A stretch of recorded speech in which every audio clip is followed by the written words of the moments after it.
یہ بھی روایتیں بالکل جعلی ہیں جی. وہ 3 جھنڈے تھے، ایک مشرق میں، مغرب میں خانہ کعبہ کی چھت پہ، اور ایک آتا ہے جی وہ مشرق سے مغرب تک تھا جھنڈا، دوسرا کعبے کی چھت پہ تھا، تیسرا نبی علیہ السلام کے گھر کی چھت کے اوپر. کسی دنیا کی حدیث کی کتاب میں اور دنیا کی سیرت النبی کی کتاب، آپ سیرت ابن اسحاق اٹھا لیں، ابن شام اٹھا لیں، کہیں پہ موجود نہیں ہے. یہ پتہ نہیں کہاں بیٹھ کے بناتے رہے اپنے یعنی جھنڈے بنانے کے لیے. نبی پاک صلی اللہ علیہ وآلہ وسلم کی ولادت باسعادت کے موقع پر مشرق میں، مغرب میں اور خانہ کعبہ کی چھت کے اوپر جھنڈا لگانے والی روایت کے اوپر مرزا نے یہ کہا ہے کہ یہ روایت سیرت کی کسی کتاب میں موجود نہیں ہے، کسی سیرت کی کتاب میں اور حدیث کی کتاب میں یہ روایت موجود نہیں ہے. جبکہ اس روایت کو بڑے بڑے جو محدثین اور اہل سیر ہیں انہوں نے اس کو سیرت کی کتابوں میں ذکر کیا ہے.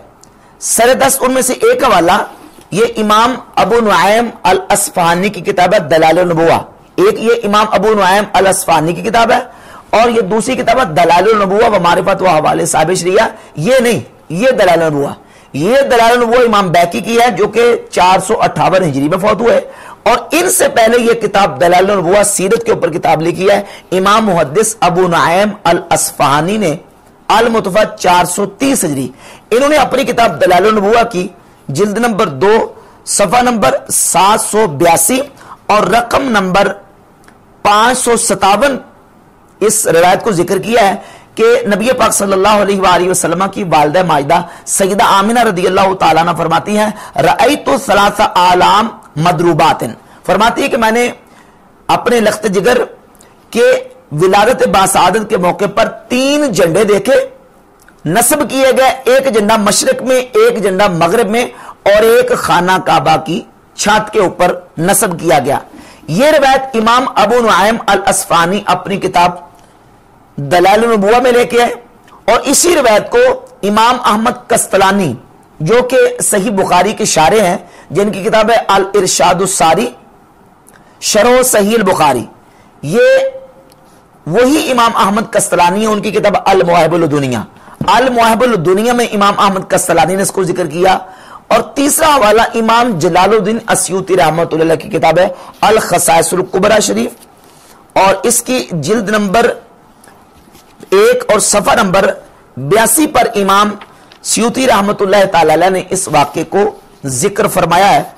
اور ساتھ اس کے یہ بھی بات یاد رہے کہ امام جلال الدین اسیوطی رحمۃ اللہ کی کتاب الخصائص الکبریٰ، اس کے صفحہ نمبر 4 پر امام سیوطی رحمۃ اللہ نے اس کتاب میں اپنا منہج اور اسلوب بیان کیا ہے کہ میں نے اس کتاب میں کس طرح کی روایات کو ذکر کیا ہے اور میں نے اس کتاب کو جمع کرتے وقت اسلوب کیا اختیار کیا. وہ صفحہ نمبر 4 پر لکھتے ہیں وَأَوْرَدْتُ فِيهِ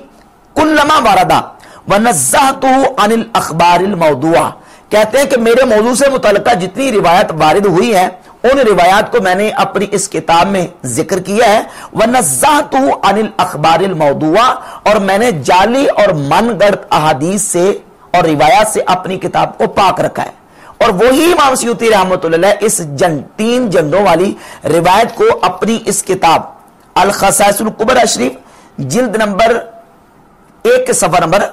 82 پہ اس کو ذکر فرماتے ہیں، اور اس کو نبی پاک صلی اللہ علیہ وآلہ وسلم کی شان و عظمت کے حوالے سے ذکر کرتے ہیں. تو اس سے بھی بات واضح ہوئی کہ آئمہ محدثین اس روایت کو اپنی کتابوں میں لے کے آئے ہیں. اب جو دلائل النبوہ ہے اس میں اس کی سند موجود ہے، اور اس کی سند میں ایک راوی ہے یحییٰ بن عبداللہ. یحییٰ بن عبداللہ جو راوی ہے وہ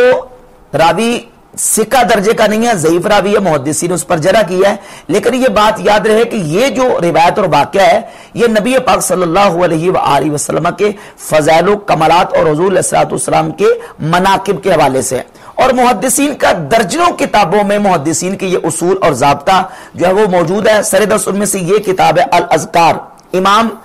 نووی رحمۃ اللہ کی، اس کے صفحہ نمبر 16 پر امام نووی رحمۃ اللہ نے یہ اصول اور ضابطہ لکھا ہے کہ قال العلماء من المحدثین والفقہاء وغیرہم، محدثین، فقہاء اور دیگر علماء یہ کہتے ہیں یجوز و یستحب العمل فی الفضائل والترغیب والترہیب بالحدیث الضعیف، کہ اگر حدیث جو ہے وہ ضعیف بھی فضائل اعمال میں، فضائل میں، ترغیب و ترہیب میں آ جاتی ہے تو اس پر عمل کرنا جائز اور مستحب ہے. وَأَمَّا الْأَحْكَامُ كَالْحَلَالِ وَالْحَرَامِ وَالْبَيْعِ وَالنِّكَاحِ وَالطَّلَاقِ فَلَا يُعْمَلُ إِلَّا بِالْحَدِيثِ الصَّحِيحِ وَالْحَسَنِ، ہاں جب اگر حدیث وہ آتی ہے احکام کے بارے میں، یعنی حلال و حرام کے بارے میں، اور جو نا وہ نکاح طلاق اور خرید و فروخت کے بارے میں، تو اس میں حدیث کا کم از کم حسن ہونا ضروری ہے، صحیح درجے کی ہو یا کم از کم حسن درجے کی ہو، اس میں جو ہے وہ ضعیف حدیث نہیں چلے گی۔ تو یہ بالکل محدثین کے ہاں جمہور محدثین کا فیصلہ ہے کہ زہد، رقاق، ترغیب و ترغیب، فضائل، مناقب میں اگر ضعیف حدیث بھی آ جاتی ہے تو اس پر عمل کرنے میں کوئی حرج نہیں ہے۔ اب نبی پاک صلی اللہ علیہ وآلہ وسلم کی ولادت باسعادت کے موقع پر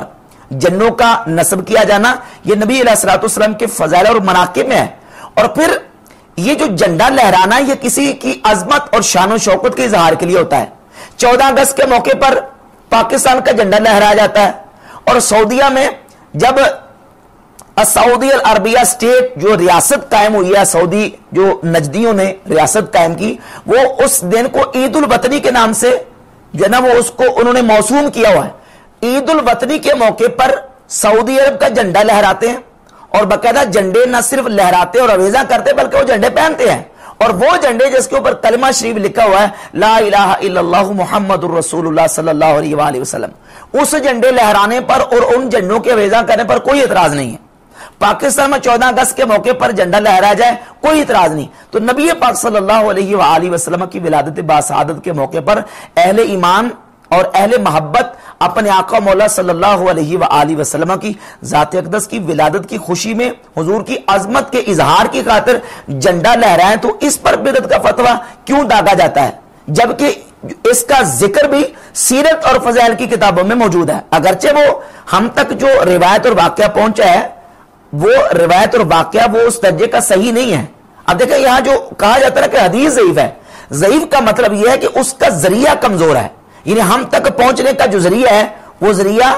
مضبوط نہیں ہے، کمزور ہے۔ اگرچہ کمزور ذریعے سے ہم تک وہ روایت اور واقعہ پہنچا ہے، لیکن وہ واقعہ ہے کس درجے کا، اور وہ واقعہ جو ہے کس موضوع سے متعلق ہے؟ فضائل سے متعلق ہے، مناقب سے متعلق ہے، نبی پاک علیہ الصلوۃ والسلام کے جو عظمت و کمال اور حضور علیہ الصلوۃ والسلام کے فضائل و مناقب کے حوالے سے ہے۔ لہذا حضور علیہ الصلوۃ والسلام کی شان و عظمت کے لیے اس واقعے سے استناد کرتے ہوئے سرکار کے فضائل اور عظمت کے اظہار کے لیے جھنڈا لہرانا ہے، اس کو بدعت قرار دینا اور کہنا کہ سرے سے اس کا کہیں وجود ہی نہیں ہے، یہ بالکل تحکم اور سینہ زوری۔ سفید تو سبز چیز عشق والیوں میں بیٹھ جا، منافقوں کو چھوڑ دے، منافقوں کو چھوڑ دے، تو عاشقوں میں بیٹھ جا، وہابیوں کو چھوڑ دے، تو سنیوں میں بیٹھ جا، اویسیوں میں بیٹھ جا، بلال